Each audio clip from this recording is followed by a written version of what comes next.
Daniel Whitmore cried beside his daughter's hospital bed, mourning a life doctors swore was already gone. What he didn't know was that Lily was alive, awake, aware, and listening, as the people closest to them planned what would happen next. The man who once controlled boardrooms and bent entire markets to his will now looked impossibly small, hunched forward in a wrinkled suit, clutching the cold hand of a child he had been told would never wake up again. The medical chart at the foot of the bed carried words that rang louder than any alarm. Brain death confirmed. "I'm sorry, Lily," Daniel whispered, pressing his forehead to the mattress. "I promised I'd protect you." The machines continued their quiet rhythm, unmoved by grief or regret. 2 weeks earlier, Lily had collapsed in their kitchen after drinking a glass of juice prepared by her stepmother. The doctors called it a rare neurological event, sudden, tragic, unpreventable. Daniel believed them. He had no reason not to. His wife stayed close, soothing him through the nights. His brother handled the business, insisting Daniel rest. Everyone told him the same thing. She's gone, even if her body hasn't caught up yet. Daniel stayed anyway. He talked to Lily as if she could hear him. He confessed his failures, his absences, the meetings he chose over bedtime stories, the trips he promised to make up for later. What he didn't know was that Lily heard every word, hidden behind a thin curtain and a wall of equipment meant to disguise her presence. Lily Whitmore lay trapped inside her own body, unable to move, unable to speak, unable to scream. Her chest rose shallowly, her lungs burning with effort, her heart pounding as she watched her father break beside the bed. She wanted to reach for him. She wanted to tell him she was still there. But fear held her still, because she had heard the whispers in the hallway. She had heard names spoken softly. She had heard plans that didn't end with her waking up. And as Daniel sobbed for a daughter he believed dead, Lily realized something far more terrifying than the paralysis tightening around her body. Her death was only the beginning. 2 weeks earlier, when Lily first lost the ability to move, she thought the worst thing had already happened. She was wrong. It began with a glass of orange juice. She remembered the way the light hit the kitchen window that morning, the way dust floated lazily in the air. Vanessa had been humming something under her breath, the tune sugary and strange, like a song from a commercial. "There you are," Vanessa said, setting the glass in front of her. "Fresh squeezed. Big day at school, right? You'll need the energy." Lily had smiled out of habit. "Thanks." The juice tasted off, a bitter edge under the sweetness, like the oranges had gone bad. She almost mentioned it, but Vanessa was watching her, elbows on the counter, smile stretched a little too wide. "Drink up, sweetheart," she urged. "We don't want you running late." So Lily drank. The first wave hit halfway up the stairs. Her legs turned to rubber. The banister blurred. By the time she reached the landing, the hallway was spinning, colors smearing into each other. "Dad?" she tried to call. What came out was a dry croak. Her books slipped from her fingers. Her knees buckled. She remembered the hard smack of wood against her shoulder, the sickening lurch in her stomach as her body refused to obey. Something was wrong. This wasn't a flu. This wasn't tired. Her heart slammed against her ribs. She tried to move, to push herself upright, but her arms lay heavy at her sides. "Help," she whispered. No one heard, or if they did, they didn't come. The next moments fractured like broken glass, Vanessa's heels clicking too slowly down the hall, a shadow falling over her, a voice, calm, almost bored. "Oh, Lily," Vanessa said, "you weren't supposed to see this part." Strong hands rolled her onto her back. The ceiling spun. Vanessa's face came into focus, perfectly made up, not a hair out of place. There was no panic there, no fear, just calculation. "It'll be over soon," Vanessa murmured, brushing hair away from Lily's face as if she were tucking her in. "Just let it work." Lily wanted to scream, to fight, to claw. Instead, her tongue lay thick and numb in her mouth, and her limbs felt like they'd been replaced with bags of wet sand. A burning sensation crawled up her spine, then spread hot and icy at once. "Don't understand," Lily tried. Vanessa sighed. "That's the point, darling." Darkness closed over her like water. When she surfaced again, the world was made of sounds. A steady beep, a soft whoosh, fabric rustling, voices far away and underwater. She tried to open her eyes. Nothing happened. She tried again, straining until her head felt like it would split. Her eyelids twitched but stayed shut, as if someone had sewn them together. Panic surged through her chest. Move your hand, she told herself. Just your fingers, any of them. Come on. Her hand lay still. Her arm lay still. Everything lay still. Terror flooded her, sharp and electric. She could feel her own heart pounding, yet her body refused every command she hurled at it. Vitals are low but stable, a male voice said somewhere above her. Reflexes absent, pupils non-reactive. She's not coming back from this. Another voice, female, smooth, answered. Then write it down. The sooner we have something concrete, the sooner her father can start making decisions. Vanessa, Lily's mind clawed at the sound, trying to latch onto it and to scream at it. I'm here, I'm breathing, I'm not gone. No sound left her throat. Isn't it a little early to call it brain death? The man asked, hesitant. Doctor, Vanessa said, and Lily could picture the tight smile that never reached her eyes. You've been generously compensated for being efficient. My husband needs certainty, not maybes. You give him that, and we'll make sure the board at the hospital hears how indispensable you are. Silence. Then the soft clack of a pen. Fine, the doctor murmured. We'll schedule another scan, but I'll note minimal cerebral activity. With consent, we can move to withdrawal of life support soon enough. Lily's lungs spasmed. She fought for air, convinced for a wild second that if she could just move, just twitch, someone would see. Instead, the machine took over, pushing air in, pulling it out, making her breathing sound fake and puppet-like. Brain death. They were talking about her like she was already gone. Time became slippery after that. Minutes, hours, days, she couldn't tell what passed. Her world was the tight circle of the bed, the hiss of machines, the occasional sting of a needle. She slept without dreaming and woke without moving. Sometimes Daniel's voice broke through the bone, raw and aching. Hey, Lily Pad, he'd say, fingers brushing her knuckles. I'm here. Tears pricked somewhere behind her eyes, but even they refused to fall. He would talk for a while, about the company, about the house feeling too big, about the way he kept expecting to hear her running down the stairs. He apologized a lot. I should have been home more, he whispered once. I should have noticed if something was wrong. I should have. His voice cracked. You didn't do this, Lily screamed inside. She did. Vanessa did. But the words rattled uselessly around her skull. When he left, the room always felt cold. It was at night, when the hallways quieted and the nurse's footsteps became rare, that Lily heard the things she was never meant to hear. The first time, the curtains around her bed whispered as someone slipped inside. Lily recognized Vanessa's perfume even before she spoke, a heavy floral that clung to the air. How was our little tragedy? Another set of steps, light and confident. Uncle Eric, Daniel's younger brother. Daniel trusted him. Lily had always thought he was funny, the cool uncle.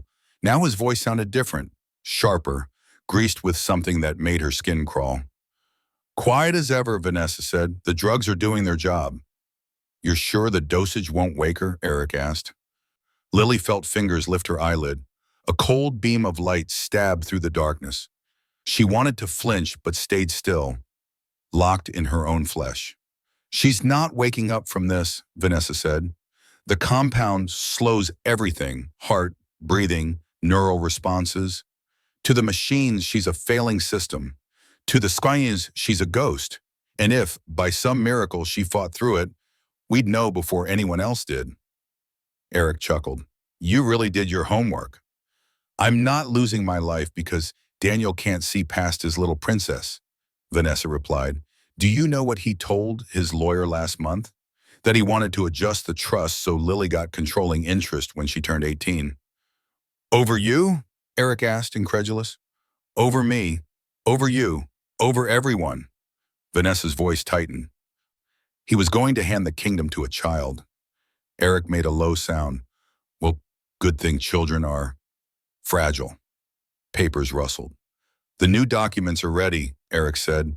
Once Daniel signs, control transfers to me while he recovers from grief. You get your lifetime security and public sympathy. I get the company running properly. And everyone believes it's all for Lily's memory. And Daniel? Vanessa asked. Already handled, Eric said. The sedatives in his tea will keep him foggy enough to sign whatever we put in front of him. You sure the doctors will play along? She pressed. They already have, Eric said. 2 neurologists signed off on irreversible brain damage. He laughed softly. Amazing what a donation to the hospital foundation can accomplish.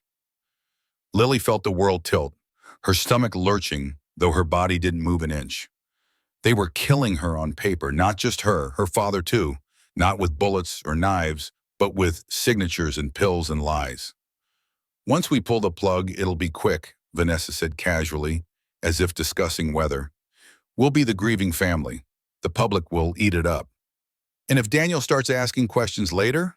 Eric asked. By then, Vanessa said, he'll be too sick and too dependent to fight. And if he isn't, her fingers brushed Lily's cheek, almost tender.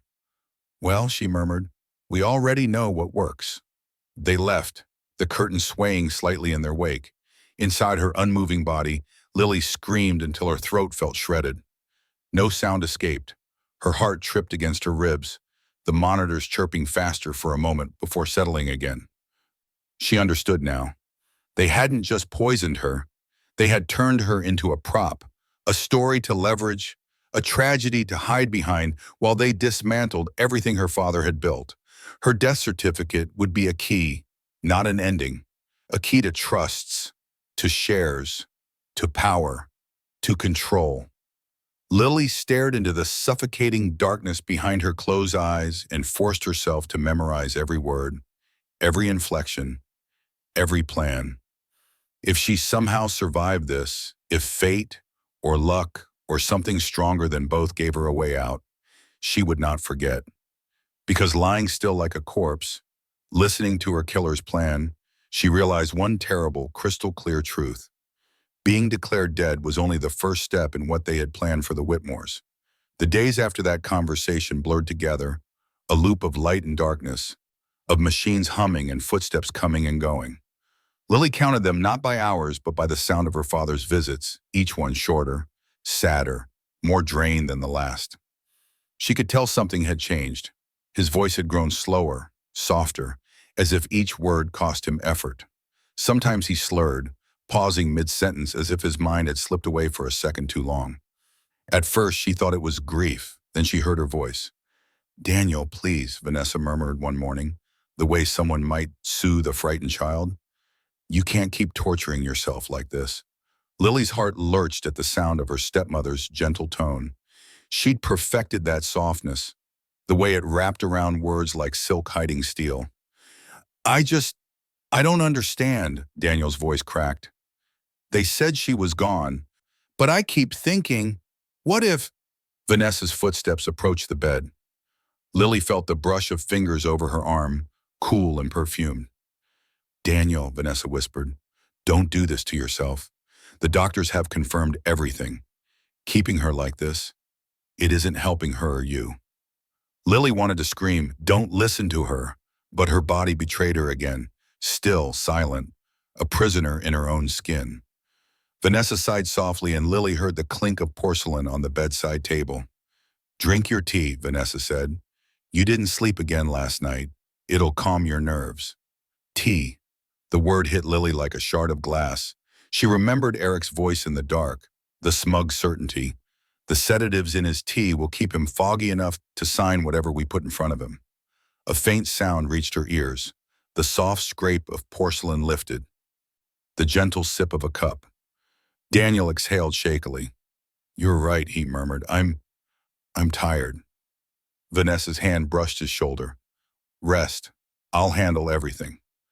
Lily could almost see her smile in her mind. Perfect, rehearsed, false. That afternoon, new footsteps entered the room. Heavier, confident, familiar. Hey, brother. Eric. The mask of concern in his tone was flawless. Lily could almost believe it. If she hadn't already heard his real voice, the one that planned murders between chuckles. Daniel stirred weakly in his chair. Eric, you didn't have to come today. Don't be ridiculous. Eric dragged another chair closer. You think I'd let you go through this alone? There was a pause, the sound of papers shuffling. I've been talking to the lawyers, Eric said, voice careful, soothing. There are things that need to be settled. It's not easy, I know, but the company can't stay in limbo forever.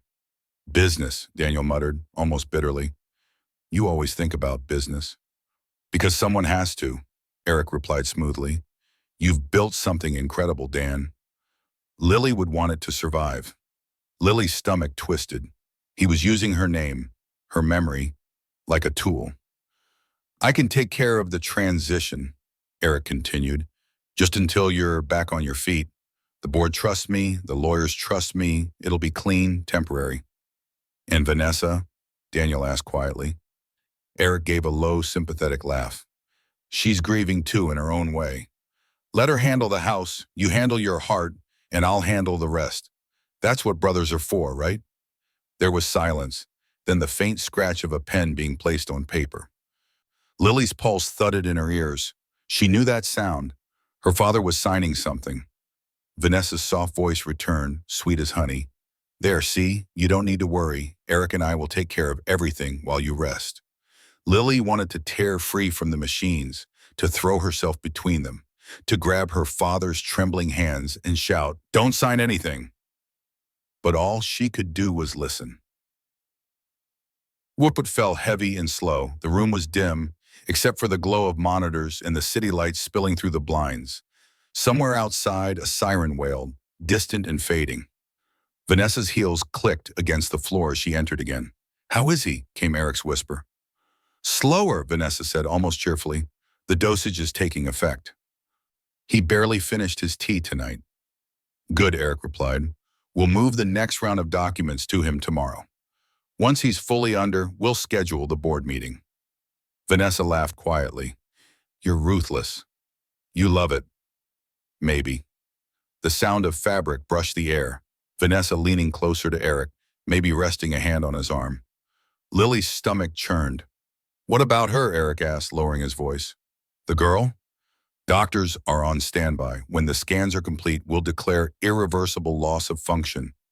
Once that's filed, we can initiate the transfer of trust assets. Everything will be legal. Every box ticked. And Daniel? Vanessa's voice cooled. He'll sign the consent forms for life support withdrawal any day now. Once she's gone officially, his system will do the rest. The tea's cumulative. He won't feel a thing. Eric exhaled slowly. You really thought of everything. Of course I did, she said softly. You think I've spent years waiting to play the grieving widow just to leave a single loose end? Their laughter floated through the air, light, cruel, intimate. Lily's mind screamed, her pulse hammering so fast she thought the monitor might betray her. She focused on slowing it, willing herself to silence. If they suspected anything, she was finished. They moved closer to her bed. Vanessa's hand brushed Lily's cheek again, a sick parody of affection. Poor thing, she cooed. Your father still thinks you can hear him. Sweet, really. He's too blinded by love to see what's right in front of him. She was always his weakness, Eric said. That's why this will work. Vanessa smiled, voice dripping with venom. Then we'll make sure she stays his downfall, even in death. The curtain whispered shut behind them as they left. Hours passed, the machines hummed their cruel lullaby, and the world outside went on turning. Inside her frozen body, Lily felt every ounce of helplessness condense into a single, aching point in her chest. She had thought nothing could hurt more than being poisoned, paralyzed, and buried alive in silence. She had been wrong again. Hearing the people she'd once trusted, the woman who brushed her hair before school, the uncle who brought her birthday presents, plot her father's death with such calm precision carved something deeper than fear. It was betrayal, cold and absolute. Her heart broke not just for herself, but for him, for the man sitting every day beside her bed, sipping poison from a porcelain cup, never suspecting the hands feeding it to him were the same ones that had taken his daughter. Tears formed behind her sealed eyes, finally slipping free. She couldn't move her hands to wipe them, couldn't even blink them away. They rolled slowly down her temples, disappearing into her hair. The machines didn't notice. Neither did the world. And for the first time, the thought crept in. Not as panic, but as something colder, quieter. Maybe I'll never leave this place. The realization pressed down on her like a second skin. Maybe this was how it ended. Not with justice or rescue, but with silence. A girl fading away while her killers smiled for the cameras. The monitors beeped steadily, proof she was still alive. Barely. Lily listened to that rhythm, the only voice she had left, and made herself a promise she couldn't say out loud. If she ever found a way to move again, if she ever opened her eyes, she would make sure the next time Vanessa and Eric stood in this room, it would not be to gloat. It would be to beg. But for now, she lay still, breath shallow, heart steady, terrified that she would never open her eyes again. The night after Lily accepted the possibility she might never leave the hospital alive, something shifted. It wasn't dramatic, no thunder, no divine light, just a small tremor in the stillness. So fragile it could have been mistaken for coincidence. It began with footsteps she didn't recognize. Lighter, uneven. A little hurried, as if the person behind them wasn't entirely sure where they were going. "New shift?" someone whispered from the hallway. "Yeah," came the reply. The voice was young, a little breathless. "ICU orientation said to start with room 12, the Whitmore girl." A short silence, then a softer voice pitying. "Poor kid. Her dad's here every day. Breaks my heart." Lily tried not to hope. Hope was cruel. It had teeth. The curtain slid open with a faint scrape, and the air shifted. A scent of mint lotion and nervousness filled the space. The footsteps drew closer. "Okay," the nurse murmured under her breath, reading from a chart. Lily Whitmore, age 11, unresponsive, minimal cerebral activity. A pause. "But stable." "Huh." Lily listened to the faint click of a pen. Paper shuffled, then silence. The nurse wasn't moving. Lily couldn't see her, but she could feel her presence, the air thicker somehow. The woman lingered by the bed longer than usual, and when she finally spoke, her voice was different, lower, hesitant. "You're too young for all this," she whispered. Lily wanted to cry, to say, "Please don't leave me alone again." But she couldn't. The nurse adjusted a monitor, then reached for Lily's wrist. Her fingers were warm. She lingered there, pulse checking, but not in the detached, mechanical way most did. "You're steady," she murmured, frowning slightly. "Too steady." Lily's heart stuttered. Did that mean something? Could she tell? The nurse stepped closer. "They say you're gone, but I don't know. I've seen cases like this. Sometimes the machines get it wrong." She leaned in, voice barely audible. "If you can hear me, Lily, try to move something. Anything." Lily's mind screamed into the void of her body. "Move, please. Please move." Her chest tightened. She poured every ounce of strength into her eyelids. They quivered. The faintest flutter. The nurse gasped. Her chair scraped the floor. "Oh my God." She froze, then whispered urgently, "Lily, can you do that again? Blink for me if you can hear me." Lily's body felt like stone, but she reached deep, past exhaustion, past the numbness, past the fog. A long second passed, then her eyelid twitched again. Once, twice. The nurse covered her mouth, tears welling in her eyes. "You can hear me," she whispered. "You're still in there." Relief washed through Lily, wild and dizzying. Someone finally knew. The nurse, her badge read "Me Ruiz," looked around quickly, then pulled the curtain closed. "Listen to me, Shaba," she whispered. "Don't move anymore, okay? Don't let anyone else see that you can. I don't know what's happening here, but something isn't right. I've seen the charts. They don't match your vitals." Lily blinked once. Ruiz nodded, breath shaky. "Good girl. I'm going to help you, but we have to be smart." For the first time in weeks, Lily felt something bloom inside her chest, a spark she had almost forgotten existed. Hope. That night, the nurse returned. She waited until the ward had gone quiet, until the sound of distant laughter and ringing phones faded into silence. Then she slipped inside again, flashlight trembling slightly in her hand. "I did some digging," she whispered. "You've got a lot of attention around your case. Too much. Files are locked under admin-level clearance. Even the attending physician couldn't access all of it. And your brain scans, someone edited the timestamps." Lily blinked once, slowly. Ruiz exhaled. "I knew it. Someone's lying." Her voice hardened, the fear giving way to resolve. "I called a friend. He's a journalist. Owes your father a favor. I didn't tell him much, just that something's off with a patient named Lily Whitmore. He's on his way." Lily's heart leapt. "Tomorrow," Ruiz said, "you're being moved, quietly. I convinced the night supervisor you need a deeper evaluation for organ donation prep." She gave a small, bitter laugh. "They didn't even question it. I'll go with you." She leaned close, her face only inches from Lily's. "Hang in there, sweetheart. Just one more night." Morning came gray and heavy, rain streaking the window. Ruiz wheeled Lily's bed out of the room under the cover of a shift change. Every sound felt magnified, the squeak of wheels, the hiss of doors, the soft shuffle of shoes. Lily's heart pounded with each turn. They passed nurses who barely looked up, doctors who nodded absently at paperwork. No one questioned where they were going. At the end of a long hallway, Ruiz swiped a key card. The door clicked open into a smaller, darker ward, an unused section of the ICU marked restricted access. "Welcome to your new room," Ruiz said quietly, locking the door behind them. "No visitors, no cameras, just me." She checked Lily's monitors, adjusted the IV line, and leaned close again. "You're safe here, for now." Later that day, the journalist arrived. He came through a back entrance in plain clothes, his press badge tucked inside his jacket. Ruiz met him outside and ushered him in.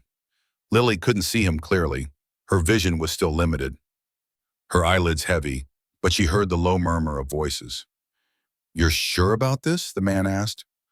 "I saw her blink," Ruiz said. "She's aware. And her father's being poisoned. Slowly. You can smell the sedatives in his tea from the hallway." A pause, then the sound of a phone camera clicking. Papers rustling. "I'll get this to Daniel Whitmore," the man said, quietly. "If she's alive, we'll prove it." Lily wanted to thank them both, but exhaustion pulled at her, heavy and relentless. The nurse squeezed her hand gently before they left. "You're doing great," she whispered. "Just rest. Tomorrow we start making things right." "See you next time." That night, the machines around Lily hummed softly in the dark, their rhythm steady. For the first time, she wasn't afraid of the sound. It meant she was still here, still fighting. Her eyelids fluttered. She tested them again, one blink, then another. Her body felt impossibly heavy, but somewhere deep within, sensation flickered like the first glow of dawn. The door opened quietly. Ruiz stepped in, clipboard in hand. "How's my miracle patient tonight?" she whispered, smiling. Lily blinked once.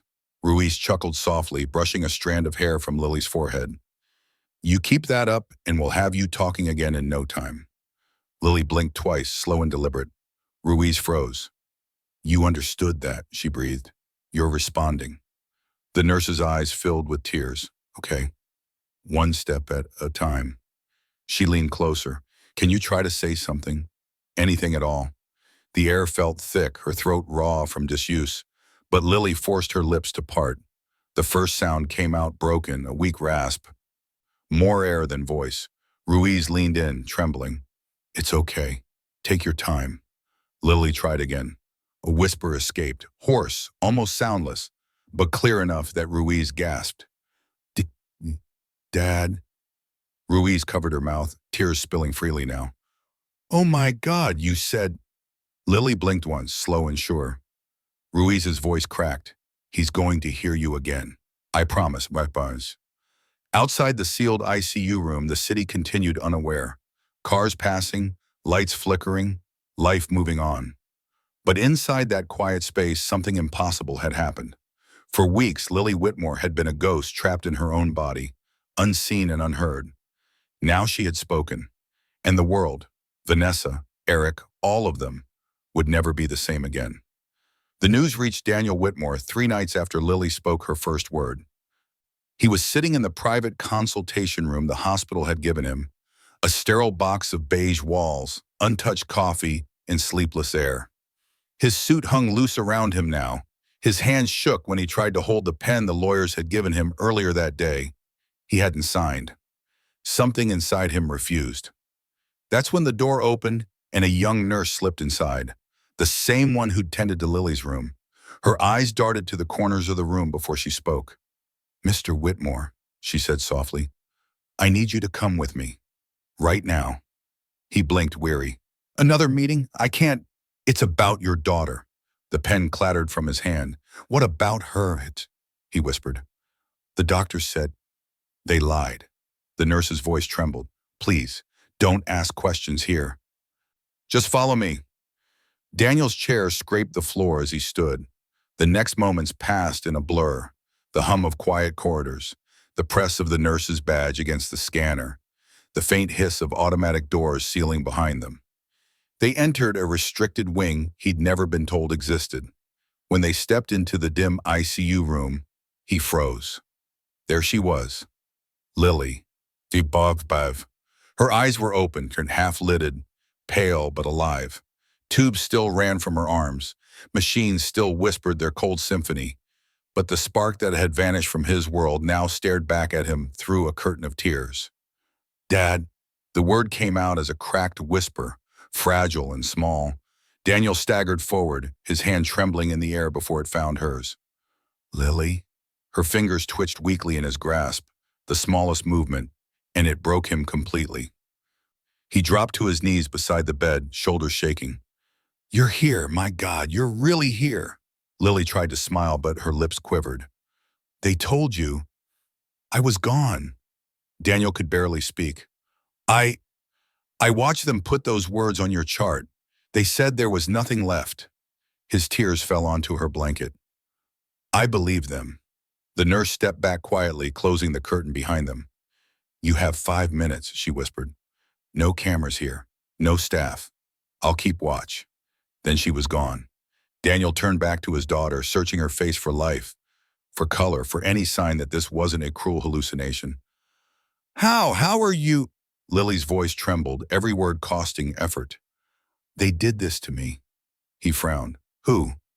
"Vanessa," she breathed, "and Uncle Eric." The air seemed to vanish from the room, and Daniel's face went pale. "What did you just say?" Lily blinked, fighting the fog in her head. "They poisoned me. It wasn't an accident. Vanessa gave me juice that morning, then I heard them talking, after the doctor said I was gone." Her breath hitched. "They bribed them, paid them to fake my scans." Daniel's expression shifted from disbelief to horror, then to something colder, sharper. She continued, her voice gathering strength like a blade finding its edge. "They planned everything. They said they were giving you medicine to help you sleep. But it's poison, Daddy. Slow. Enough to keep you weak so you'd sign everything over." Daniel gripped the bed rail, knuckles white. Every word she spoke cut deeper than the last. He could see it all now, Vanessa's comforting hands, her gentle insistence that he rest, Eric's reassuring smiles, homage, the endless documents, the tea always waiting on the table. "I thought they were helping me," he whispered. Lily's eyes filled with tears. "They're killing you, Dad, just slower than they tried to kill me." For a long moment, neither spoke.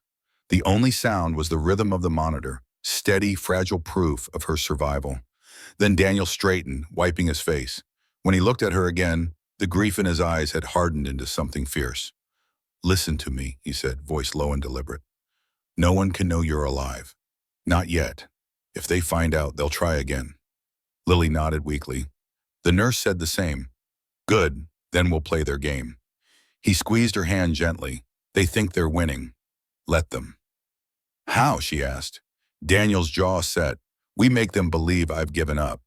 That I'm too broken to notice what they're doing. I'll keep taking the tea, but I won't drink it. I'll pretend to be weaker, slower. Let them think I've surrendered." He looked down at her, eyes burning with determination. "And while they celebrate, We'll build the trap. Lily's lips curved into the faintest ghost of a smile. Deception for deception. Exactly, Daniel said. You'll stay hidden here. No one outside this room knows you're awake. I'll have men I trust keep watch. We'll get the evidence we need, the recordings, the transfers, the bank logs. When it's time, they won't see it coming. His tone was calm, measured, but beneath it ran something volcanic. This wasn't the cry of a broken father anymore. It was the quiet promise of a man who had lost everything once and would not lose again. Lily blinked slowly, her strength fading but her eyes bright with fierce belief. "They'll think I'm dead," she whispered. "Yes," Daniel said, "and they'll act like you are. That's when they'll show their true faces." The nurse peeked through the curtain. "We have to move you back, Mr. Whitmore. If anyone sees you here—" Daniel nodded. He turned back to his daughter, brushing a tear from her cheek. "I'll come back tomorrow. I swear it." Her fingers brushed against his wrist, light as a sigh. "Dad, don't cry anymore." He swallowed hard, forcing a faint smile. "Not anymore, sweetheart. I'm done crying." He leaned closer, his voice dropping to a whisper only she could hear. "From now on, I fight." Later that night, Daniel sat alone in the dim light of his study, untouched tea cooling beside him. Across from him, Vanessa watched from the doorway, her expression soft, concerned. "You didn't touch your drink," she said gently. "You need to rest, Daniel." He lifted it to his lips and pretended to sip, forcing his hands to tremble just enough. "You're right," he murmured. "I'm tired." Her smile was smooth and practiced. "You're doing the right thing. Lily's at peace now. You should be too." Daniel set the cup down carefully, hiding the fury burning in his eyes. "I'm trying." When she left, he dumped the liquid into the sink. The faint scent of bitterness rose with the steam. He turned off the light, but in the darkness, his mind stayed sharp, replaying every word Lily had said. Every betrayal, every lie. In the hospital, a nurse sat quietly beside Lily's bed, guarding her like a secret. And miles away, in a mansion built on wealth and deceit, Daniel Whitmore stared into the night and whispered the words that would mark the beginning of their vengeance. "They buried my daughter alive," he said softly. "Now we'll see how they like living with ghosts." The first move had been made. The game was no longer about survival. It was about justice. The announcement came on a quiet Monday morning. Lily Whitmore, beloved daughter of Daniel Whitmore, passed away after a prolonged coma. The press release was short, carefully worded, and devastating. It made its way across every news outlet within hours, accompanied by a single photograph. Lily smiling beside her father, sunlight caught in her hair. The world mourned a child who wasn't dead. Behind the sealed doors of the ICU's restricted wing, Lily lay alive, hidden under a new identity, her monitors rerouted to appear disconnected. To the hospital systems, she had flatlined at 3:17 a.m. To Daniel, she was still breathing. The memorial was held 3 days later. The chapel overflowed with flowers and cameras. The casket was closed, draped in white lilies. Vanessa stood beside Daniel, dressed in black silk, her expression the picture of controlled sorrow. She held his arm tightly as though she were keeping him from collapsing. In truth, Daniel was steady, perhaps too steady. He moved like a man hollowed out, his voice barely more than a whisper as he greeted mourners. Every tremor, every sigh, every stumble was deliberate. Grief made a perfect mask. Eric handled the media. He was efficient, somber, the image of the loyal brother. When he spoke, he placed a hand on Daniel's shoulder, saying how proud Lily would have been of her father's strength in tragedy.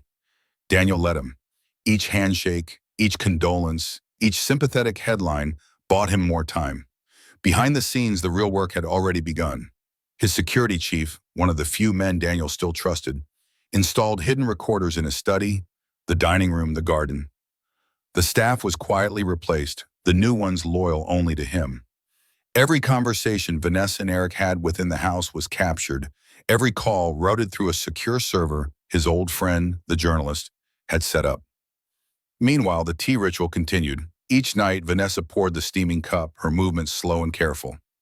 Daniel would lift it, inhale faintly, smile, and then set it down untouched when she turned away. Later, he'd pour it down the drain, collecting the residue for testing. Within days, his team confirmed it. A sedative compound capable of inducing confusion, fatigue, and long-term dependency. He wasn't sick. He was being managed. When the results came back, Daniel didn't smile. He simply stared at the report, folded it once, and said, "Good. Now we know what we're fighting." A week after the memorial, Vanessa and Eric met at the penthouse overlooking the river. Champagne chilled on ice. "To new beginnings," Eric said, raising his glass. "To the end of old ones," Vanessa replied.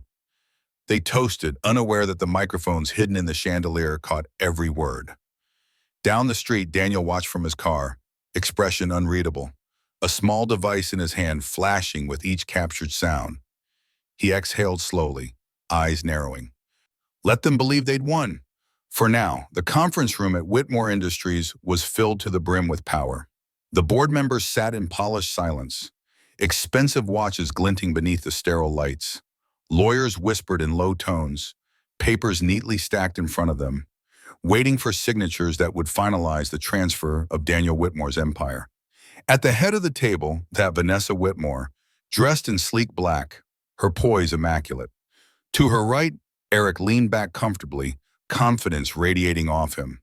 They had already mourned, already buried, already celebrated behind closed doors. Today was the coronation. "Let's begin," Vanessa said smoothly, her hand resting over the contract. "My husband's health prevents him from attending, but he's entrusted me and my brother-in-law to oversee the transition. In honor of his late daughter's memory, of course." The room murmured its approval. A lawyer cleared his throat.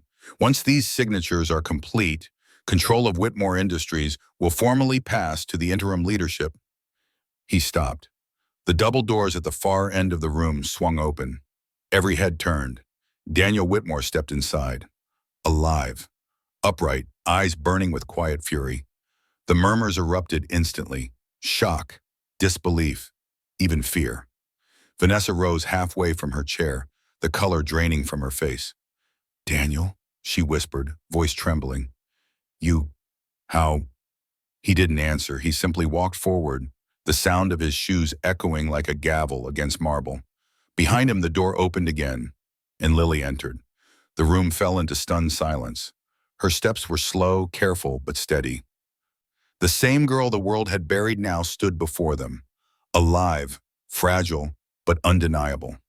Eric's chair scraped backward, his composure shattering. This is impossible." Daniel's voice cut through the chaos, cold and steady. "No, this is justice." He pressed a small remote in his hand. The screens along the wall flickered to life, replacing corporate charts with recordings, voices everyone recognized too well. Vanessa's, smooth and calculating. "He'll sign whatever we put in front of him." Eric's, confident and cruel. The T's cumulative. "He won't feel a thing." Every word echoed through the room, unbroken, undeniable. Vanessa lunged toward the table. "This is doctored. You can't—" Daniel slammed the contract down in front of her. "You forged these. You tried to poison me. You bribed doctors to kill my daughter." His voice didn't rise. It didn't need to. "You underestimated what a father's love can survive." Lily stepped closer, her voice barely above a whisper, yet it carried through the room. "I heard you plan my death. I heard you laugh." The silence afterward was absolute. Then came the sound of footsteps, uniformed, decisive. Police officers entered through the doorway, badges glinting. "Vanessa Whitmore, Eric Whitmore, you're under arrest for attempted murder, conspiracy, and fraud." Vanessa froze. Eric bolted for the side exit, only to be caught before he reached the door. Daniel didn't look at them again. His arms slipped around Lily's shoulders, steadying her. Outside, cameras flashed as the two were escorted out in handcuffs. Inside, Daniel faced the stunned board. "My daughter was never dead," he said calmly. "You all watched them bury her anyway." He looked toward Lily, her small hand gripping his tightly. "But the truth," he said, "doesn't stay buried forever." And as they walked out together, father and daughter side by side, the empire Vanessa and Eric had tried to steal crumbled behind them, brick by brick, lie by lie. The hospital looked different now, not because the walls had changed, They were still that same muted cream, but because the air no longer carried the weight of despair. Daniel Whitmore walked slowly down the corridor, his hand resting lightly on Lily's shoulder. Nurses paused as they passed, some smiling, others simply staring. Everyone knew the story by now, the girl who had returned from the edge of death and the father who refused to let lies bury her. They reached the door to her old room. Daniel hesitated before opening it. Inside, the bed stood stripped bare. No tubes, no monitors, no machines. Just sunlight spilling across clean sheets. The faint hum of the air conditioner replaced the sound that had once haunted his nights. The steady, mechanical rhythm of a heart monitor counting borrowed time. Lily stepped closer to the bed. She touched the railing, tracing the place where her father's hand had rested during endless nights of grief. "It feels smaller than I remember," she said softly. "That's because you're no longer trapped in it," Daniel replied. She smiled faintly, her reflection caught in the polished metal. "It used to feel like a coffin." Daniel swallowed hard. "It was never that. It was a battleground. And you won." They stood in silence for a moment. Outside the window, the city moved as if nothing extraordinary had ever happened. But to them, everything had changed. "The police finished the investigation," Daniel said quietly. "Vanessa and Eric won't be seeing daylight for a long time. The doctors who took their money will answer for it too." Lily nodded. "Good." Her gaze shifted to the window where sunlight shimmered off the glass. "They thought love was a weakness, didn't they?" Daniel's voice softened. "It was our strength." She turned to him then, eyes bright. "I heard you, you know. Every word you said when you thought I was gone. That's what kept me fighting." Daniel's throat tightened. "I'd have given anything to hear you answer." "You did," Lily whispered. "You just didn't know it yet." He smiled, an unguarded, genuine smile, the first in months. "We both came back from the dead, didn't we?" "Not dead," she said, "just buried under lies." Daniel nodded slowly, looking around the room one last time. "Then let's never live in shadows again." They walked out together, leaving the door open behind them. The empty bed remained, bathed in morning light, not a tomb anymore, but a symbol of everything they had survived. In the hallway, Lily slipped her hand into her father's. "What happens now?" she asked. Daniel looked down at her, eyes clear and steady. "Now," he said, "we build something honest, something they can't poison." As they stepped into the sunlight outside the hospital doors, the wind lifted Lily's hair, carrying away the ghost that had once bound them. For the first time, the future didn't look like a memory of loss. It looked like life.